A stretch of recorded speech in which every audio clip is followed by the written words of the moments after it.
قیامت کے دن ایسے 70,000 انسان اس قبرستان سے اٹھائے جائیں گے.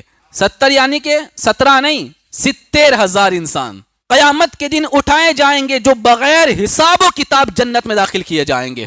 کعبہ شریف پر پہلی نظر پڑتے ہی بندہ جو بھی دعا مانگتا ہے وہ دعا قبول ہو جاتی ہے.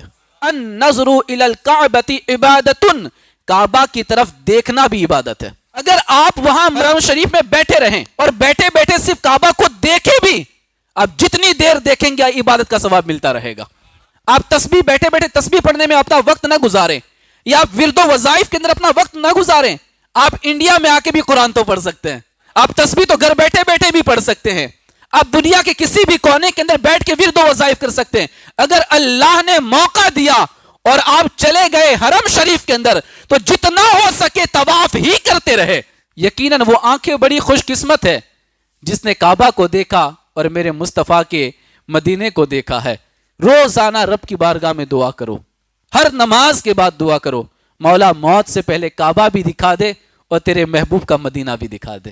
انشاءاللہ آج کی جمعہ کے اندر ہم خانہ کعبہ کی عظمت اور شہر مکہ کی فضیلت کے تعلق سے کچھ باتیں آپ حضرات کے گوش گزار کرتے ہیں.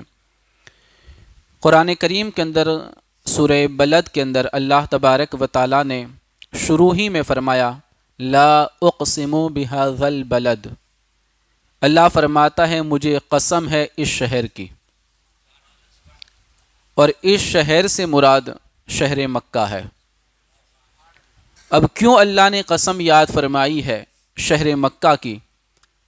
تو خود اللہ تبارک و تعالی اگلی ہی آیت کریمہ میں ارشاد فرماتا ہے وَأَنْتَ حِلٌّ بِهَذَا الْبَلَدِ. یہ اس لیے اللہ قسم کھا رہا ہے کہ اے محبوب آپ اس شہر میں جلوہ فرما ہو. ہمارے نبی اس شہر میں پیدا ہوئے ہیں، ہمارے نبی نے اس شہر کے اندر اپنی 53 سالہ زندگی کو گزارا ہے. ہمارے نبی صلی اللہ تعالی علیہ وسلم نے اپنی جوانی کے ایام کو وہاں پر گزارا ہے، اور اپنے قدموں کی برکت سے اس سرزمین کو فضیلت اور عزت عطا فرمائی ہے. تو اللہ فرماتا ہے وَأَنْتَ حِلٌّ بِهَذَا الْبَلَدِ.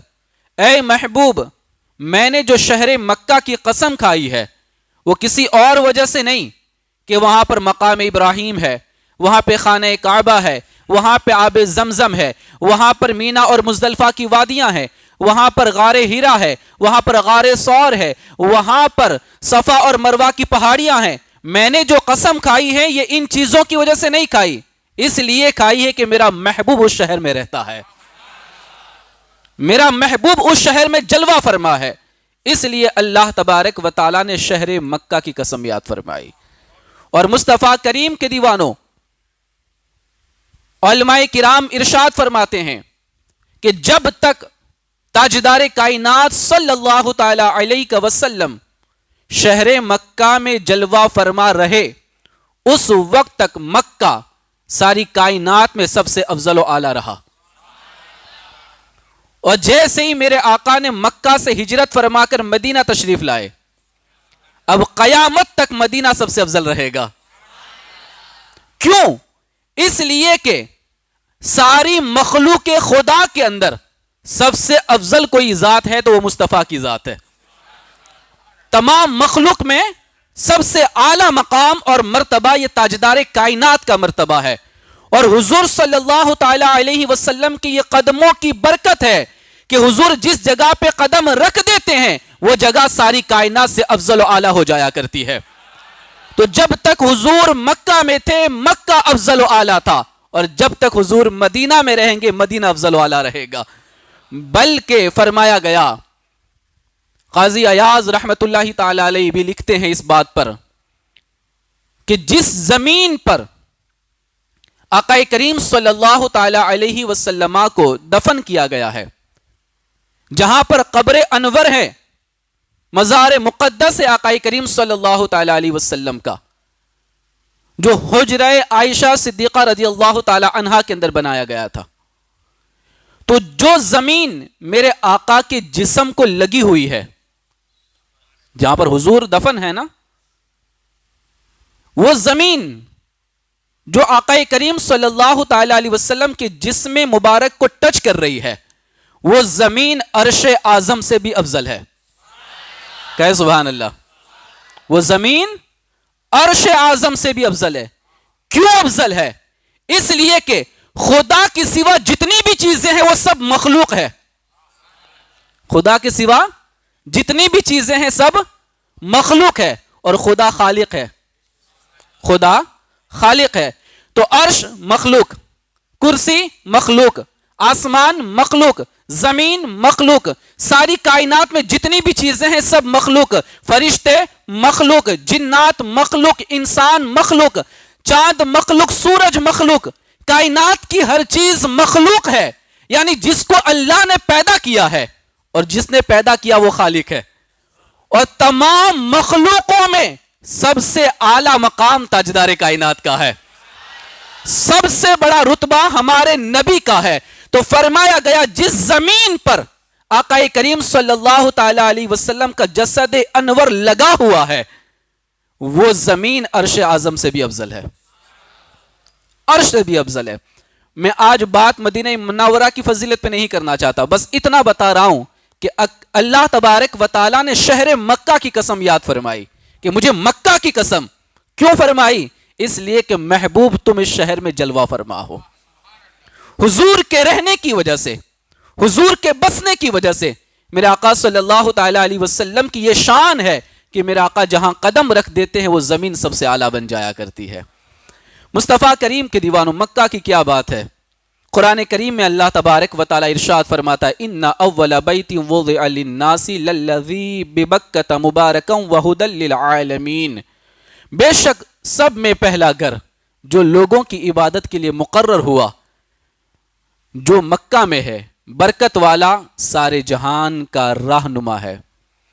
اللہ تبارک و تعالی نے اس آیت کریمہ میں فرمایا کہ خانہ کعبہ، تو یہ خانہ کعبہ اس کی عظمت یہ ہے کہ یہ اللہ کا گھر ہے اور یہ پوری دنیا کے لوگوں کے لیے یہ سب سے پہلی اللہ تبارک و تعالیٰ کی عبادت کرنے کی جگہ ہے، عبادت گاہ ہے، کائنات میں سب سے پہلی جگہ.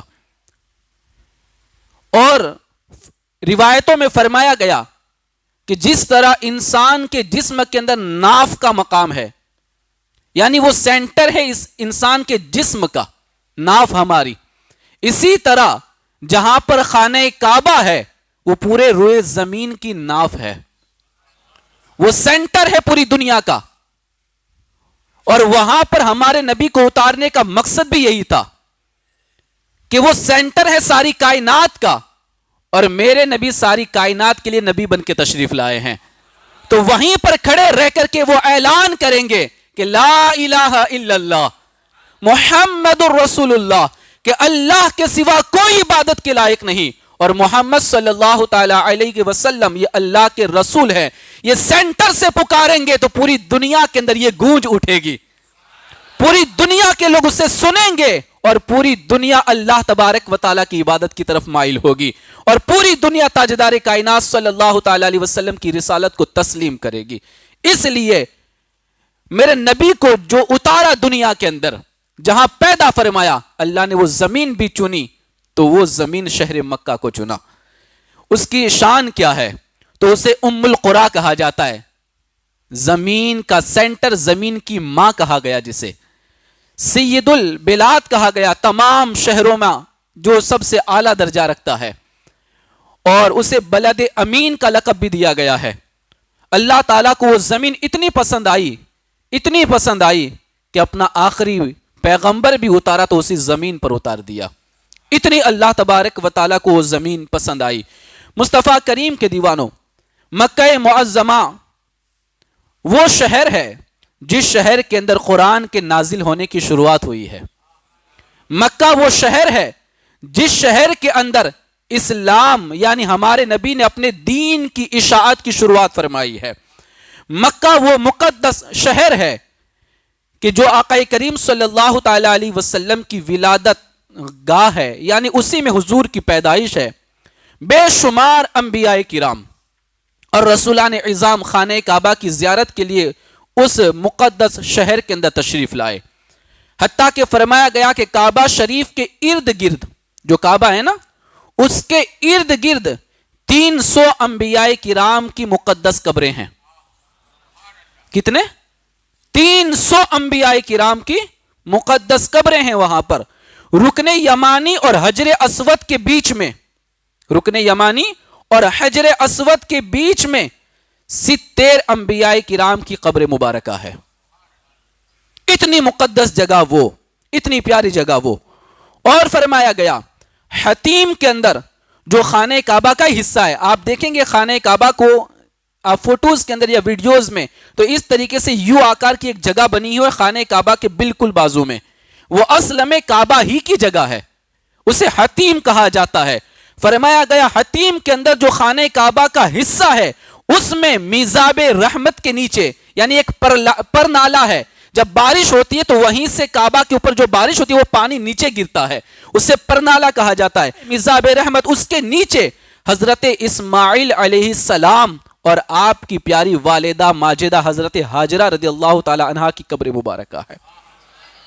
اسی پرنالے کے نیچے، اسی میزاب رحمت کے نیچے مکہ شریف کے قبرستان کے اندر جو دفن کیے گئے ہیں، صحابہ بھی اس میں دفن ہیں، بزرگان دین کی بھی اس میں قبریں ہیں، اور اللہ کے نبی صلی اللہ تعالی علیہ وسلم کے خاندان کے بہت سارے افراد کی اس میں قبریں مبارکہ ہیں، اور بہت سارے مومنین کی اس میں قبریں ہیں.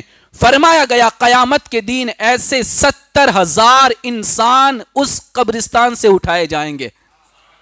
کتنے؟ 70 یعنی کہ 17 نہیں، 70,000 انسان. کتنے؟ 70,000 انسان قیامت کے دن اٹھائے جائیں گے جو بغیر حساب و کتاب جنت میں داخل کیے جائیں گے. ان سے کوئی حساب نہیں ہوگا، ان سے کوئی پوچھ گچھ نہیں ہوگی. کیوں؟ اس لیے کہ وہ خانہ کعبہ کے قریب شہر مکہ کے قبرستان میں دفن ہوئے ہیں. ان کی یہ فضیلتیں ہیں.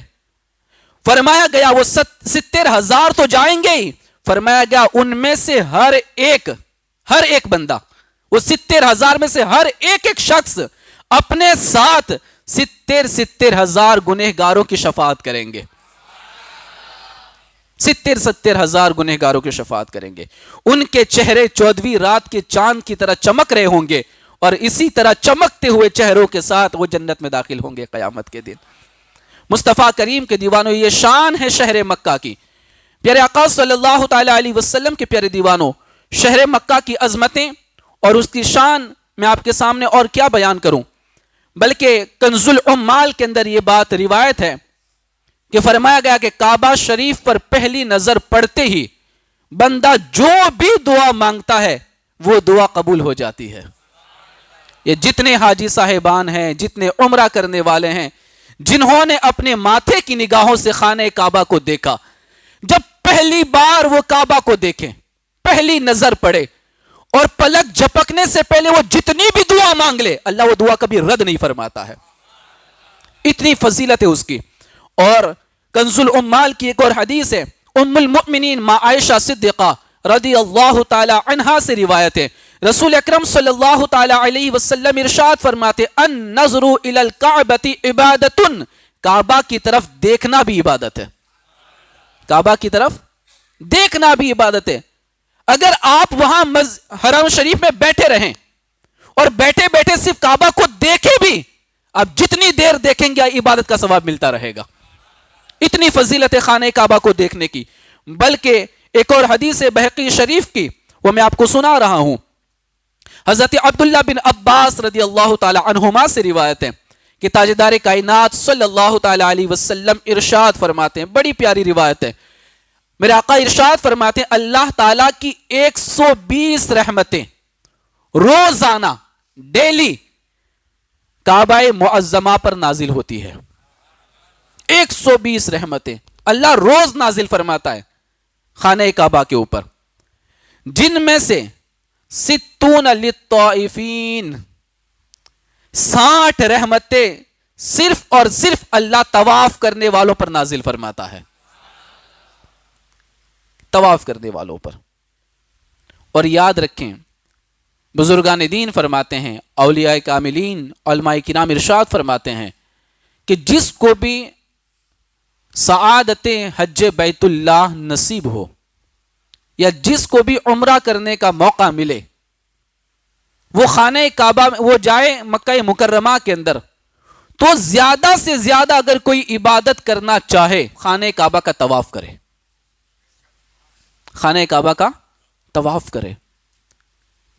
بہت سارے لوگ وہاں جا کے قرآن بھی پڑھتے ہیں، منع نہیں ہے، پڑھے، کوئی بات نہیں، لیکن فرمایا گیا بہت ساری عبادتیں ایسی ہیں، بلکہ زیادہ تر ساری عبادتیں ایسی ہیں جو آپ دنیا کے کسی بھی کونے میں رہ کر سکتے ہیں، کہیں پر بھی کر سکتے ہیں، لیکن ایک طواف ایسی عبادت ہے، خانہ کعبہ کا طواف ایک ایسی عبادت ہے جو خانہ کعبہ کے سوا کہیں نہیں ہوتا ہے۔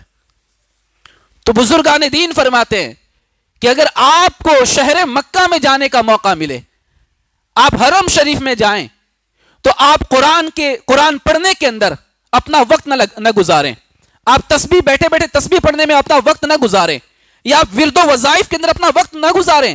آپ انڈیا میں آ کے بھی قرآن تو پڑھ سکتے ہیں، آپ تسبیح تو گھر بیٹھے بیٹھے بھی پڑھ سکتے ہیں، آپ دنیا کے کسی بھی کونے کے اندر بیٹھ کے ورد و وظائف کر سکتے ہیں۔ اگر اللہ نے موقع دیا اور آپ چلے گئے حرم شریف کے اندر، تو جتنا ہو سکے طواف ہی کرتے رہے، کیونکہ یہ ایک بار نصیب ہو گیا ہے، بار بار ملے نہ ملے، جتنا وقت ملے طواف ہی کرتے رہے، کیونکہ یہ عبادت خانہ کعبہ کے سوا پوری دنیا میں کہیں نہیں ہوتی ہے، یہ عبادت خاص طور پر خانہ کعبہ میں ہوتی ہے، یہی ایک عبادت ہے۔ مصطفیٰ کریم کے دیوانوں، تو میرے آقا کیا ارشاد فرماتے، 120 رحمتیں روزانہ نازل ہوتی ہے خانہ کعبہ پہ، فرماتے 60 للطائفین، 60 رحمتیں، 60 رحمتیں کعبہ معظمہ کا طواف کرنے والوں پر نازل ہوتی ہے۔ اور فرمایا وَأَرْبَعُونَ لِلْمُصَلِّينَ، اور 40 رحمتیں وہاں نماز پڑھنے والوں پر نازل ہوتی ہے، جو حرم میں نماز پڑھتے ہیں وہاں 40 رحمتیں نازل ہوتی ہے۔ اور فرمایا وَعِشْرُونَ لِلنَّاظِرِينَ، اور 20 رحمتیں اللہ تعالیٰ صرف خانہ کعبہ کو دیکھنے والوں پر نازل فرماتا ہے۔ کچھ نہیں کر رہے، نہ وہ نماز پڑھ رہے وہ نہ طواف کر رہے، کچھ بھی نہیں کر رہے، بس ایسے بیٹھے بیٹھے کعبہ کو دیکھ رہے، تب بھی اللہ تعالیٰ ان کے اوپر 20 رحمتیں نازل فرماتا ہے۔ یہ خانہ کعبہ کو دیکھنے کی فضیلت ہے۔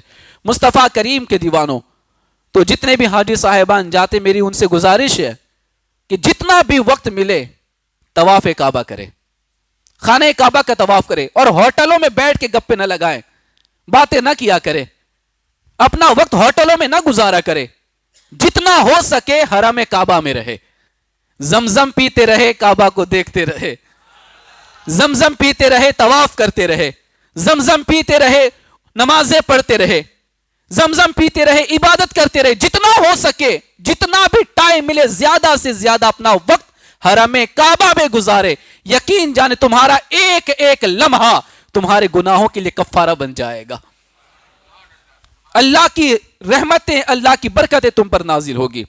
مصطفیٰ کریم کے دیوانوں، ابن ماجہ شریف کی حدیث ہے اور مشکات شریف کے اندر بھی موجود ہے، حضرت انس رضی اللہ تعالی عنہ روایت کرتے ہیں، ہمارے پیارے آقا صلی اللہ تعالی علیہ وسلم نے ارشاد فرمایا وَصَلَاةٌ فِي مَسْجِدِ 50,000 صَلَاةٍ وَصَلَاتُهُ فِي الْمَسْجِدِ الْحَرَامِ ب100,000 صَلَاةٍ، یعنی اللہ کے نبی ارشاد فرماتے ہیں کہ مسجد نبوی کے اندر، مسجد نبوی کے اندر، مدینہ منورہ کے اندر، مسجد نبوی کے اندر نماز پڑھنا 50,000 نماز کا ثواب رکھتا ہے۔ کتنا؟ 50,000۔ آپ یہاں ایک نماز پڑھے، وہاں پہ ایک پڑھے، آپ کو 50,000 نماز کا ثواب ملے گا۔ اور میرے آقا آگے ارشاد فرماتے ہیں اور مکہ مکرمہ کی مسجد حرام میں جس نے نماز پڑھی، یعنی مسجد حرام میں جس نے نماز پڑھی، اللہ تعالیٰ اسے 1,00,000 نمازوں کا ثواب عطا فرماتا ہے۔ 1,00,000 نمازوں کا ثواب۔ قسمت والے ہیں وہ لوگ جو وہاں جا کے آئے ہیں، جو حرم میں نماز پڑھ کے آئے ہیں، جن کو وہ سعادتیں ملی ہے، جنہوں نے اپنی ماتھے کی نگاہوں سے خانہ کعبہ کو دیکھا ہے، مصطفیٰ کریم کے دیوانوں، یقیناً وہ آنکھیں بڑی خوش قسمت ہے جس نے کعبہ کو دیکھا اور میرے مصطفیٰ کے مدینے کو دیکھا ہے، جس نے مدینہ منورہ میں اپنے شب و روز گزارے ہیں، حضور کے روزے انور کے سامنے کھڑے رہ کر جس نے ہاتھ پھیلا کر اپنے عریضے پیش کیے ہیں، اپنا دکھ سنایا ہے تاجدار کائنات کو، جس نے سنہری جالیوں کو دیکھا ہے، مصطفیٰ کریم کے دیوانوں وہ آنکھیں بڑی قسمت والی ہے جن کو اللہ نے یہ مقام اور مرتبہ عطا فرمایا ہے۔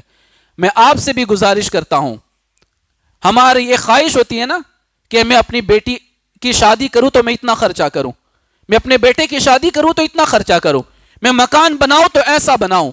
میں کہتا ہوں یہ سارے سپنے بعد میں رکھو، پہلا ایک سپنا ایسا رکھو کہ اپنے پیسوں کو بچاؤ، جمع کرو، اور ایک اپنے ذہن کے اندر ایک بات ایسی بٹھا لو کہ مجھے مرنے سے پہلے کعبہ بھی دیکھنا ہے اور مدینہ بھی دیکھنا ہے۔ بچت کرو اپنے پیسوں کی، بچاؤ اس نیت سے کہ مجھے عمرہ کرنا ہے، اگر حج فرض ہو گیا تو میں حج کروں گا انشاءاللہ، لیکن اگر فرض نہ ہو سکا، اتنے پیسے میرے پاس نہ آ سکے کہ میں حج کر سکوں، کم سے کم عمرہ تو کر سکوں۔ آج لوگ اپنے بچوں کی شادیوں کے اندر لاکھوں روپے خرچ کرتے ہیں، مصطفیٰ کریم کے دیوانوں اگر 1-8 لاکھ بچا لیتے تو عمرہ بھی نصیب ہوتا اور وہ اتنا بابرکت ہوتا کہ آپ حرم کعبہ بھی دیکھ لیتے اور حرم مدینہ بھی دیکھ لیتے۔ کوشش تو کریں، اپنے اندر ایک جذبہ تو پیدا کریں۔ کیوں ایسے دنیا سے چلے جائیں کہ مکہ بھی نہ دیکھ پائیں؟ کیوں ایسے دنیا سے چلے جائیں کہ حضور کا روزہ بھی نہ دیکھ پائے؟ میرے آقا نے نہیں فرمایا من زار قبری وجبت لہو شفاعتی، جس نے میری قبر کی زیارت کر لی اس کے لیے میری شفاعت واجب ہو گئی ہے، قیامت کے دن میں اس کی شفاعت کروں گا۔ اور بلکہ فرمایا گیا، میرے آقا ارشاد فرماتے جس نے میری قبر کو دیکھا گویا کہ اس نے مجھے دیکھا ہے، اس نے میرا دیدار کیا ہے، جس نے میری قبر کو دیکھا ہے۔ مصطفیٰ کریم کے دیواروں، در رسول صلی اللہ تعالی علیہ وسلم کا مقام اور مرتبہ کیا ہے، جہاں پر روزانہ 70,000 فرشتے صبح آتے ہیں اور 70,000 فرشتے شام کو آتے ہیں، 1,40,000 فرشتے روزانہ میرے مصطفیٰ کی بارگاہ میں درود و سلام پڑھنے آیا کرتے ہیں، اور فرمایا گیا جو ایک بار آیا وہ قیامت تک دوسری بار نہیں آ سکتا، ایک ہی بار موقع ملے گا۔ ہم تو قسمت والے ہیں، اگر ہم 10 بار بھی جانا چاہے تو جا سکتے ہیں، ہم تو بار بار بھی جا سکتے ہیں، ایک بار فرشتہ آتا ہے دوسری بار موقع نہیں ملتا۔ اتنا مبارک وہ مقام، وہ دربار ہے۔ مصطفیٰ کریم کے دیوانوں، آخری بات حضرت جابر رضی اللہ تعالیٰ عنہ سے روایت ہے، محبوب خدا صلی اللہ تعالیٰ علیہ وسلم کعبہ معظمہ کے تعلق سے ارشاد فرماتے ہیں، میرے آقا نے فرمایا قیامت کے دن خانہ کعبہ کو سجا کر کے، سوار کر کے میری قبر انور کے پاس لایا جائے گا۔ جب قیامت آئے گی نا تو اسی کعبہ کو سجایا جائے گا، سوارا جائے گا، اور آج بھی کعبہ سورا ہوا ہے، سجا ہوا ہے، اس کا غلاف دیکھو جس کی قیمت کروڑوں میں ہے نا، سجا ہوا ہے وہ کعبہ۔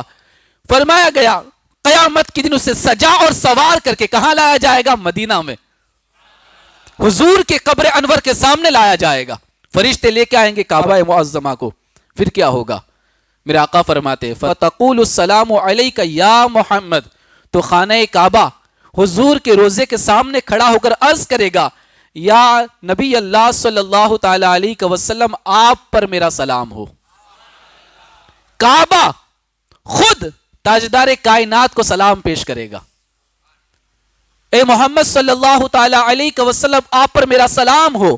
میرے آقا جواب میں ارشاد فرمائیں گے وعلیکم السلام یا بیت اللہ، اے اللہ کا گھر تجھ پر بھی سلامتی ہو۔ میرے آقا اسے جواب عطا فرمائیں گے۔ پھر ہمارے آقا صلی اللہ تعالی علیہ وسلم کعبہ سے فرمائیں گے اے کعبہ، میرے بعد میری امت تیرے ساتھ کیسے پیش آئی؟ یعنی میں تو تجھے چھوڑ کے چلا آیا تھا، اب میرے بعد امت نے تیرے ساتھ کیا معاملہ کیا؟ تو کعبہ کہے گا یا رسول اللہ صلی اللہ تعالی علیہ وسلم، آپ کی امت میں سے جو بھی میرے پاس آیا تھا قیامت کے دن میں اس کی کفایت اور شفاعت کروں گا، قیامت کے دن میں اس کی شفاعت کروں گا جو بھی میرے پاس آیا تھا۔ میرے آقا صلی اللہ تعالی علیہ وسلم نے فرمایا جو تیرے پاس نہیں آیا، جس کو موقع نہ ملا، جو غریب تھا، غربت کی وجہ سے نہ آ سکا، تیری بارگاہ میں حاضری نہ دے سکا، تو کعبہ عرض کرے گا کہ جو میرے پاس نہیں آیا تو آپ اس کی قیامت کے دن شفاعت فرما دینا۔ حضور جو میرے پاس آیا اس کی شفاعت تو میں کروں گا، جو نہیں آ سکا، غریب تھا، مفلس تھا، جو خانہ کعبہ کو دیکھ نہ سکا، حضور آپ شفاعت فرما دینا۔ فرمایا گیا جس نے بھی کعبہ کو جا کے دیکھا قیامت میں کعبہ اس کی شفاعت کرے گا، اور جو غریب نہ جا سکا تاجدار کائنات اس کی شفاعت فرما دیں گے۔ مصطفیٰ کریم کے دیوانوں، یہ ہے مقدس شہر مکہ مکرمہ، جس کی فضیلتیں بے شمار ہے، جس کی برکتیں بے شمار ہے، جس میں زمزم کا کنواں ہے، جس میں حجر اسود ہے، جس کے اندر صفا اور مروہ کی پہاڑیاں ہیں، جس کے اندر غار ہیرا ہے جہاں قرآن کریم کی آیت اقرا بسم ربک الذی خلق نازل ہوئی ہے، جہاں غار ثور ہے، جس غار کے اندر ہجرت کی رات تاجدار کائنات صلی اللہ تعالی علیہ وسلم اور حضرت ابوبکر صدیق رضی اللہ تعالی عنہ نے قیام فرمایا ہے۔ مصطفیٰ کریم کے دیوانوں، شہر مکہ کی زمین کے کیا کہنے، جس سرزمین پر ہمارے نبی نے اپنی 53 سالہ زندگی گزاری ہے، وہاں کی در و دیوار کا کیا کہنا، وہاں کی برکتیں اور وہاں کی رحمتوں کا کیا کہنا، جو اللہ تبارک و تعالیٰ کا اس روئے زمین پر سب سے پہلا گھر ہے۔ مصطفیٰ کریم کے دیوانوں، روزانہ رب کی بارگاہ میں دعا کرو، ہر نماز کے بعد دعا کرو، مولا موت سے پہلے کعبہ بھی دکھا دے اور تیرے محبوب کا مدینہ بھی دکھا دے۔ اگر موت سے پہلے اس بارگاہ کی حاضری نصیب ہو گئی نا، یقین جانیں دنیا سے جائیں گے نا تو گناہوں سے پاک اور صاف ہو کے جائیں گے انشاءاللہ۔ اللہ تبارک و تعالی ہم سبھی کو اس پاک در کی حاضری نصیب فرمائے، اور جتنے بھی اس سال حاجی صاحبان اس سرزمین ہندوستان سے تشریف لے جا رہے ہیں، اللہ تعالیٰ ان تمام کے سفر کو آسان فرمائے، اور اللہ تعالیٰ تمام کے حج کو اپنی بارگاہ میں قبول فرمائے۔